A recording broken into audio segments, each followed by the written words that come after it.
भैया ऐसी बातें अब्बू आदमी पहले भी करता रहा। उसने कहा कि ये क्या नाम है, पार्लियामेंट जो है वक्फ बोर्ड की जमीन है, इतने यहाँ के सांसद उनको किराया देना चाहिए। वो भी बयान उसका सुन लो। उसने एक बयान और दिया था चुनाव से पहले। अभी आपने देखा होगा कश्मीर में सबसे ज्यादा 95% जो है जो धर्म परिवर्तन हुआ उस टाइम औरंगजेब के राज। इमरान मसूद ने कहा कि इसने गलत कुछ नहीं कहा, अबू आजमी जो है उन्होंने सही कहा। उस समय अखंड भारत जो है वो औरंगजेब ने बनाया था। और जब ये हमारे उदित राज जो है कांग्रेस के नेता, जब वो कहते हैं कि आप बताओ, संभाजी महाराज का खाल उतरवा के भूसा भरवा के टांग दिया था। ये बताओ, क्रूरता की हद है ना। आप बताओ, ये औरंगजेब था तो उसको महान तुम बता रहे हो कि वो मंदिरों के लिए दान दिए। अरे भौसाला, अटाला, भद्रकाली, ये सारी मंदिर जो है वो उसी ने तोड़े। देखो वो इतना मान था। ये गुरु तेग बहादुर साहब का गुरुद्वारा शीशगंज पास में ही है, ज्यादा दूर नहीं। वो क्यों बनाया गया? क्योंकि कश्मीरी पंडितों को जबरदस्ती मुसलमान बना रहा था। एक बात बताओ, इतिहास देख लो ना, जान लो। आपके पास जीता जागता शीशगंज गुरुद्वारा और रकाबगंज गुरुद्वारा है।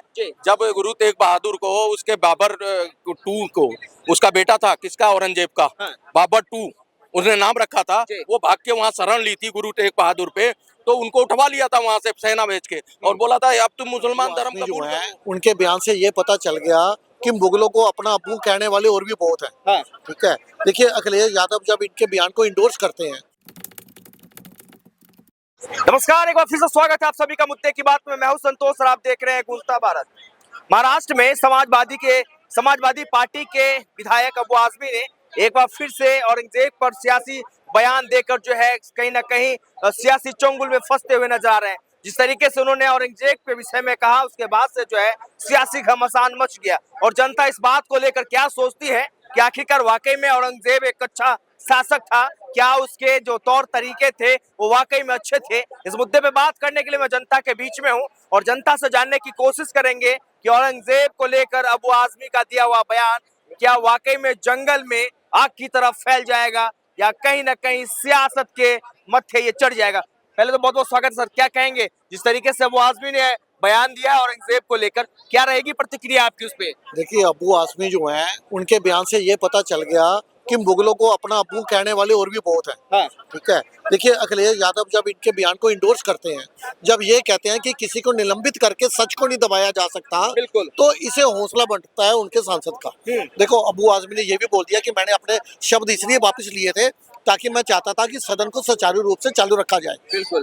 बाकी मैंने कुछ गलत नहीं कहा था, ये भी बोल दिया उन्होंने साथ में। मतलब वो अपने बयान को अभी भी टिके हुए अपने बयान पर सही ठहरा रहे हैं। जब उन्होंने अबू आजमी ने ये देखा कि अलग अलग इंडियन अलायंस के नेता उनके बयान को इंडोर्स करने का काम कर रहे हैं, राशिद अरवी ने इनके बयान को इंडोर्स करा, इमरान मसूद ने कहा कि इसने गलत कुछ नहीं कहा, अबू आजमी जो है उन्होंने सही कहा। उस समय अखंड भारत जो है वो औरंगजेब ने बनाया था। और जब ये हमारे उदित राज जो है कांग्रेस के नेता, जब वो कहते हैं कि उसको विशेष समुदाय होने के कारण उसको घेरा जा रहा है, अदरवाइज हिंदुओं के अंदर भी क्रूर राजे रहे हैं, तो ये हिंदुओं राजों की जब तुलना उदित राज जो है वो इतने क्रूर शासक के साथ जब करेंगे तो इनके हौसले बुलंद होंगे। जो देखिए मेरी बात सुनिए, जो अखिलेश यादव माई कॉम्बिनेशन वाली पार्टी है, इनसे और क्या उम्मीद की जाएगी? ये मुलायम सिंह यादव ये तो कहते थे मुस्लिम यादव कॉम्बिनेशन है, हमें कोई नहीं हराया जा सकता। योगी जी ने बोल दिया कि अबू आजमी को यहाँ पे भेज दिया जाए, यूपी में हम इनका इलाज कर देंगे, क्योंकि देशद्रोहियों के, हिंदू विरोधियों के सबसे बड़े डॉक्टर जो है वो है हमारे योगी महाराज जो है यूपी में जो बैठे हुए हैं। मुझे बताइए उस व्यक्ति को महान कैसे बोला जा सकता है जिस व्यक्ति ने अपने बाप शाहजहां को जेल में डाल दिया, गद्दी के लिए, सत्ता के लिए अपने भाइयों की गर्दनें काट दी, और जो हमारे जो सिख गुरु थे, नवे पातशाही गुरु तेग बहादुर हमारे सिखों के, उनको उनके साथ जो क्रूरता करी, उनकी जो गर्दन काटी, जो शीशगंज गुरुद्वारा जो है, जो फुहारा चौक है, उन्हीं के नाम पर है। दो जो छोटे साहबजादों को दीवार में चनवा दिया गया। मैं तो ये कहता हूँ पंजाब के अंदर जो सिख समुदाय के लोग हैं उन्हें भी जगह जगह प्रदर्शन करने चाहिए, उन्हें आगे आना चाहिए, उन्हें बोलना चाहिए कि जो कांग्रेस के बड़े बड़े नेता इनके बयान को इंडोर्स करने का काम कर रहे हैं, उन्हें शीशगंज गुरुद्वारे जाकर माफी मांगनी चाहिए कि इतना क्रूर शासक जो है आप उसके बयान को जायज कैसे ठहरा सकते हो? तो वैसे तो आरोप लगा रखे हैं कि उस समय जो हिंदू राजा थे वो तो साथ दे रहे थे औरंगजेब का, वो तमाम लोग साथ दे रहे थे, क्रूरता से तो बात ही नहीं है। वो कहते हैं विकास का बड़ा काम कर दिया जी। औरंगजेब ने जिस तरीके से शासन किया भारत में, वो ऐसा शासक कोई हो ही नहीं सकता है। देखो वो तो मुगलों का गुणगान करेंगे, हाँ। उनकी तो मंशा पहले जाहिर है। जितने इंडिया अलायंस के नेता या जो इंडिया अलायंस के नहीं भी है, AIMIM पार्टी से क्या उम्मीद की जा सकती है? जो पार्टी के लोग ये बोलते हैं 15 मिनट के लिए पुलिस हटा दो, उनसे क्या उम्मीद की जा सकती है? जो कहते हैं 20% 80% में भारी पड़ेंगे, उनसे क्या उम्मीद की जा सकती है? वो तो मुगलों को ही अपना आदर्श मानते आए हैं। लेकिन ये सोचना चाहिए सपा वाले, जो कांग्रेस के जो बड़े बड़े नेता जब इस तरह के बयान को इंडोर्स करते हैं तो इनकी मंशा जाहिर होती है। देखिए अभी तो कुछ प्रतिशत हिंदू जागृत हुआ तो मोदी जी हैट्रिक बनाने में कामयाब हो गए। अच्छा। अगर इंडिया अलायंस वाले लोग इसी तरह से ही सेल्फ गोल करते रहे तो हिंदू और जागृत होगा और इंडिया अलायंस का नामो निशान मिट जाएगा। जो बाबर को, जो मुगलों को अपना आदर्श मानते हैं, इनके नाम देखो, अभी रवनीत राणा जी का भी बयान आ गया कि औरंगाबाद से नाम चेंज होना चाहिए, औरंगाबाद का नाम बदलना जाना चाहिए। देखिए जो महाराष्ट्र की जनता है ना, वो छत्रपति शिवाजी को, ये संभाजी को भगवान का दर्जा देती है, उनको भगवान के रूप में मानती है। तो जिस व्यक्ति ने इनके ऊपर इस तरह की, इनको इतनी यातना देकर इनकी हत्या की हो, उसको वो अपना आदर्श या महाराष्ट्र के अंदर उस व्यक्ति के नाम का शहर कैसे बसाया जा सकता है? देखिए कहा जा रहा है कि फिल्म के ऊपर जो है याचिका दायर किया गया कोर्ट में। कहा गया कि फिल्म में जो तमाम जो बातें बताई गई है डायरेक्टर के द्वारा, वो कहीं ना कहीं लोगों को भ्रामकता फैलाने वाली बात कही गई है। वो कहा गया कि भ्रामक तरीके से जो लोगों के पीछे उसको चित्रित किया गया है। क्या मुझे बताइए, इन मुगलों ने संभाजी महाराज के ऊपर यातनाएं नहीं दी? क्या शिवाजी को यातनाएं नहीं दी? क्या इन यातनाओं के साथ ही उनका जो सर धड़ से अलग किया गया, क्या गलत दिखाया गया? मुझे ये मेन प्रश्न क्या है कि संभाजी महाराज के ऊपर जो यातनाएं देकर उनकी जो हत्या की, वो गलत है, वो सही ठहराया गया। इसी से देखो हमारे से जो युवा वर्ग है, असली इतिहास छुपाया गया। हमारे आजाद भारत के 4-4, 5-5 जब शिक्षा मंत्री एक विशेष समुदाय से आएंगे और लेफ्टिज्म का पूरा प्रभाव दिखेगा हमारी शिक्षा प्रणाली के ऊपर, तो सही जो है वो हमारे युवा वर्ग को सही इतिहास से अवगत नहीं कराया गया। अब सही शिक्षा प्रणाली आ रही है, अब हमारे युवा जो है वो अलर्ट हो रहे हैं, उन्हें मालूम चल रहा है हमारा सही में इतिहास था क्या। इसी फिशावा फिल्म से ही प्रभावित होकर कुछ युवा लोग हैं, युवा वर्ग के जो लोग हैं, वो पहुंचे थे इंडिया गेट, जो औरंगजेब रोड, जो बाबर रोड, तुगलक रोड। ये देखो औरंगजेब रोड का तो नाम बदल के APJ कलाम रखा गया, बाबर रोड क्यों है? यदि आप इंडिया गेट का एक चक्कर लगा लोगे ना, तो सभी जो बाबरों मुगलों के नाम की जो सड़कें हैं, ऐसे लगेगा ये इंडिया गेट नहीं है, ये कोई पाकिस्तानी गेट के इर्द गिर्द घूम रहे हो आप। अच्छा। इतना मुगलों का गुणगान किया जा रहा है। ये मैं आपको बताऊं, चुनाव होने दो, ये जनता सबक सिखाएगी। ये जो मुगलों को अपना आदर्श मान रहे हैं, उनसे जो प्रेरणा ले रहे हैं, इनको जनता जो है, अब जनता धीरे धीरे जागृत हो रही है। इस तरह की और भी पिक्चरें बननी चाहिए और मैं सरकार से ये गुजारिश करूंगा कि छावा पिक्चर जो है उसका टैक्स फ्री कर दिया जाए, ताकि ज्यादा से ज्यादा लोग जो है वो इस पिक्चर को देख सके। उधर ओवैसी आरोप लगा रहे, कह रहे कि क्या देश में मुसलमानों के हित की रक्षा करने वाली जो बीजेपी सरकार है, क्या आज मुसलमानों के बीच में इतनी आक्रांता फैलाएगी? मुझे बताइए, जब युवा वर्ग आज का देखता है किसी भी बड़े बड़े न्यूज चैनल के ऊपर, जब बड़ी बड़ी पार्टी के नुमाइंदे जब बैठे होते हैं, उसके अंदर एक ही पार्टी होती है, पॉलिटिकल पार्टी, जो हिंदुओं की बात कर रही होती है, जो राष्ट्रीय हित की बात कर रही होती है। बाकी पॉलिटिकल पार्टियां तो सिर्फ मुस्लिम तुष्टीकरण की बात करती हैं। यदि कोई चीज गलत है तो गलत को गलत बोलना चाहना चाहिए। मुझे बताइए, जो इन्होंने बयान दिया, कांग्रेस के बड़े बड़े नेता उदित राज, राशिद रिजवी जैसे हैं, जो सपा के बड़े बड़े नेता, इसको इंडोर्स करने का काम क्यों कर रहे हैं? ये सेल्फ गोल कर रहे हैं। जब बाद में इनकी सीटें घटती हैं तो फिर ये बोलते हैं EVM हैक होगी। EVM हैक नहीं हो रही, इनके जो बयान है ना, वो हैक किए जा रहे हैं। उसी के कारण ये जो है सबसे बड़ी राजनीतिक पार्टी कांग्रेस जो है, आज उसकी आदत क्या हो चुकी है, ये EVM हैक नहीं हो रही। ये जो सेल्फ गोल करते हैं, जब ये हिंदू विरोध करते हैं, तभी ये हैक होते हैं इनके नेता। जो रुकना चाहूंगा, क्या कहेंगे? औरंगजेब को अबू आजमी ने कहा कि महान शासक था, उन्होंने तमाम गुणगान गाए, क्या कहना चाहेंगे इस बात को? देखो वो इतना मान था जी। ये गुरु तेग बहादुर साहब का गुरुद्वारा शीशगंज पास में ही है, ज्यादा दूर नहीं। वो क्यों बनाया गया? क्योंकि कश्मीरी पंडितों को जबरदस्ती मुसलमान बना रहा था। हाँ।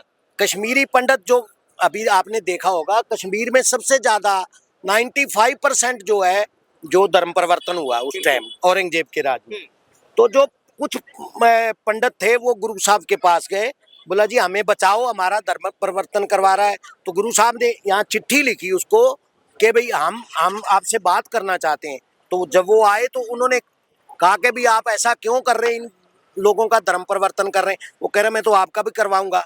तो गुरु साहब को डराने के लिए पहले 4 सिखों को कितनी क्रूरता से मारा उसने, 2 को आरे से चिराया गया। देखो कितनी क्रूरता, आरे से काट देना किसी आदमी को। एक को रुई के अंदर लपेट के आग लगा के जलाया गया, एक को पानी उबलते पानी में डाल दिया गया। ये कितनी क्रूरता है, ताकि गुरु साहब डर जाए। उनको कहा कि अब इस्लाम कबूल कर लो, लेकिन उन्होंने कहा देखो हम इस्लाम कबूल नहीं करेंगे। उनका जो है सिर कलम कर दिया गया। ये था क्रूर वो राजा। गुरु गोविंद सिंह के बच्चों को 7 और 9 साल के बच्चे छोटे छोटे उनको नींव में चढ़वा दिया गया। बताओ ये कौन सा महान था? ये दुष्ट आदमी था जिसने अपने ही राज में धर्म परिवर्तन करवाया, मंदिर तोड़े, लोगों को डराया। आज जो यहाँ ये पूरे इंडियन सब कॉन्टिनेंटल में जो मुसलमान देखते हैं, सबसे ज्यादा धर्म परिवर्तन औरंगजेब के टाइम हुआ है। लोगों को ऐसा डराया गया, तलवार पे बल पे जो है धर्म परिवर्तन कराया गया। नहीं तो इनके बाप दादा 4 पीढ़ी 5 पीढ़ी देख लो, सारे वो हिंदू ही निकलेंगे। तो इतना क्रूर आदमी को अगर अब्बू आजमी, भैया तू उनकी उनकी गुणगान करेगा तो तेरा तो हिसाब लेना पड़ेगा। अब जनता भी लेगी। और वो हमारे जोगी जी ने भी कह दिया है ना कि भैया अगर तेरे को ज्यादा कुछ वो मची हुई है तो आ जा उत्तर प्रदेश, हम इलाज कर देंगे। चलिए क्या कहेंगे अबू आजमी ने जिस तरीके से कहा कि औरंगजेब को लेकर कि औरंगजेब एक अच्छा शासक है, आपको क्या लग रहा है? कह तो रहे हैं कि वो विधानसभा कह रहे हैं सुचारू रूप से चले, तो मैंने बयान दिया ताकि चलती रहे, वहाँ पे कोई विघ्न ना पड़े। तो फिर माफी भी मांग लिया और फिर ये भी कह रहे हो इतिहास हमने जो पढ़ा है वो हमारे को यही पढ़ने को मिला। तो ये इतिहास में जो लिखा है, इतिहास में जो वर्णित है उसी शब्द को उन्होंने कहा, फिर इतना सियासत क्यों? मैं एक बात बताऊं, इतिहास देख लो ना, जान लो। आपके पास जीता जागता शीशगंज गुरुद्वारा और रकाबगंज गुरुद्वारा है। जब गुरु तेग बहादुर को उसके बाबर टू को, उसका बेटा था किसका, औरंगजेब का, बाबर टू उसने नाम रखा था, वो भाग के वहाँ शरण ली थी गुरु तेग बहादुर पे। तो उनको उठवा लिया था वहां से सेना भेज के और बोला था अब तुम मुसलमान धर्म कबूल कर लो, नहीं तो तुम्हारा ऐसा है जो तुम्हारे साथ अत्याचार होगा जो होना है। यही शीशगंज गुरुद्वारे पे कितना अत्याचार हुआ, जाके लाइब्रेरी में देखो, उनका गला काटा गया, शीश यहाँ गिरा और धड़ यहाँ लाके जलाई गई बैलगाड़ी पे। तो ये इतिहास झूठ बोल रहे हैं जो खड़े हैं। तुमने क्या पढ़ा, वो अब क्या नाम है शासक है, जो तुम जिस पार्टी से आते हो वो उनको सूट भी करता है। बताओ, औरंगजेब ने अपने बाप की जेल में डाल दिया, अपने बड़े भाई की गर्दन बाप के सामने पेश कर दी, तो वही तो काम किया था अखिलेश यादव ने भी। अपने बाप से माइक छीना और गद्दी छीनी और चाचा को दरकिनार कर दिया। तो वो सूट करता है भाई वो लोगों को, वो ऐसा ही इतिहास पढ़ेंगे और वैसे ही करेंगे। क्योंकि औरंगजेब और तैमूर के बारे में दुनिया जग जाए, और भी बहुत सारे शासक हुए, लेकिन इन्होंने लास्ट वाले थे जो ज्यादा इन्होंने क्रूरता की, इसलिए इनको ज्यादा जानते हैं लोग। आप बताओ तैमूर कौन था? 1.25 जने जब तक नहीं चढ़ा लेता था तब तक वो खाना नहीं खाता था। आप बताओ, संभाजी महाराज का खाल उतरवा के भूसा भरवा के टांग दिया था। ये बताओ, क्रूरता की हद है ना। आप बताओ, ये औरंगजेब था तो उसको महान तुम बता रहे हो कि वो मंदिरों के लिए दान दिए। अरे भौसाला, अटाला, भद्रकाली, ये सारी मंदिर जो है वो उसी ने तोड़े, सारे तोड़े और सारे मस्जिदें बनाई, सारे ईदगाह बनाए, तो औरंगजेब ने किया। और तुम कहते हो कि ये जी उसने दान किया, कौन सा दान किया, कहाँ किया, बता दो। आज जीता जागता सारा सबूत खड़ा है। इतिहास अगर नहीं तुम पढ़ पा रहे हो, जो मुगल का इतिहास पढ़ाने वाले 5 शिक्षा मंत्री थे वो मुसलमान बनाए कांग्रेस ने पहले ही आजादी के बाद, तो उन्होंने वही पढ़ा दिया भाई। वो तो वह ताजा कन्वर्ट हुए थे, उन्हें लगा भैया हम इन्हीं के वंशज हैं। तो जो बाबर और अकबर के वंशज हैं वो जाके गुरुद्वारे में रोटी खाते हैं और माइक पे आके बोलते हो, तुम तो जाके तुम्हारा पेट भरता। चांदनी चौक में जितने गरीब हैं जो नहीं खाने का इंतजाम है वो सारा शीशगंज गुरुद्वारे में खाना खाते हैं। तो वो बाबर और अकबर के औलादे हैं भैया, उनकी क्रूरता की निशानी तो वही है। मैं कह तो रहा हूँ कि ये ऐसे लोग हैं कि भैया इनको समझ नहीं आ रहा कि अब करे क्या, हताशा और निराशा। योगी बाबा को तुम वो कह रहे हो, योगी बाबा वो है कि जो जिनका सामना तुम नहीं कर पाए विधानसभा में, विधायकी छोड़ के भाग गए तुम सांसदीय सीट के लिए, और लोकसभा में आके बैठ गए पूरे परिवार समेत। आज तुमने माता प्रचंड पांडे को उनके आगे कर रखा है, वो शेर हैं, इसलिए जो तुम सामना नहीं कर पा रहे हो। और अगर ऐसे ही रहा तो कहीं यहाँ आ गए लोकसभा में, तो यहाँ से कहाँ तुम जाओगे भैया? ऐसी बातें अब्बू आदमी पहले भी करता रहा। उसने कहा कि ये क्या नाम है, पार्लियामेंट जो है वक्फ बोर्ड की जमीन है, जितने यहाँ के सांसद उनको किराया देना चाहिए, वो भी बयान उसका सुन लो। उसने एक बयान और दिया था चुनाव से पहले कि हमारे को 8 विधायक हो जाए, तो 8 से 10 हो जाए तो हम तो ईंट से ईंट बजा दे हिंदुओं की। अभिव्यक्ति के नाम पे जो मर्जी तुम बोल जाते हो और कहते हो संविधान खतरे में है, इसी पे वोट मांगते हो कि संविधान बदल देंगे जी 400 आने के बाद। तुम इस तरह के झूठ बोल के 2-4 सीटें आ गई हैं तो वो देख रही है जनता वहां की। आज लोगों के मन में भय है, वो पुराना याद है, व्यापारी आज भी वो सुन के सहम जाता है यूपी का, कि जब वो 4 बजे 5 बजे 6 बजे दुकानें बंद करके भाग लेता था, ठीक है, वहां पे कोई प्रोजेक्ट नहीं लगता था, कोई यहाँ से इन्वेस्टर नहीं जाता था कि भैया यहाँ लगाएंगे, उन्हें पता है दिन दहाड़े लूट हो जाएगी। आज तुम उसको, योगी बाबा ने सही कर दिया, आज व्यापारी सुरक्षित है, बेटी सुरक्षित है। बेटियों के मन में भी, जो बेटियां जवान होके बच्चे हो गए उनके मन में भी खौफ है, वो तुम्हारा राज्य देखा है। इसलिए जो है ना, अब वहाँ की जनता तुम्हें कभी नहीं कबूल करेगी और तुम माइनॉरिटी के नाम पे रोटी ज्यादा दिन सेक नहीं पाओगे, क्योंकि जो कुरैशी हैं, जो बरेलवी हैं, जो देवबंदी हैं, जो सिया हैं, सुन्नी हैं, क्या नाम है, हजारा हैं और पसमंदा हैं, ये सब अब कोटरे से बाहर आ रहे हैं। भैया हम अलग समुदाय हैं, हमारा अलग अलग है, वो उसकी मस्जिद में नहीं जाता, वो उसकी मस्जिद में। मतभेद अब जनता तक भी पहुंचेगा और ये दुकानदारी तुम्हारी यहाँ भी निकलेगी। तुम्हारे बोरे में जो तुमने भरा है ना 17% वोट, वो भी माइनॉरिटी के नाम पे खिसक रहा है। चलिए ठीक है, ठीक है। तो आशुतोष, ये तमाम लोगों की राय है। अबू आजमी के जिस तरीके से बयान दिया कि औरंगजेब एक अच्छा शासक है, बहरहाल आपको क्या लगता है कि अबू आजमी के द्वारा दिया गया बयान जो है जनता के बीच में क्या रखनी चाहिए? देश दुनिया के तमाम खबरों के लिए बने रहे मेरे यानी संतोष के साथ, गुंजता भारत, दिल्ली।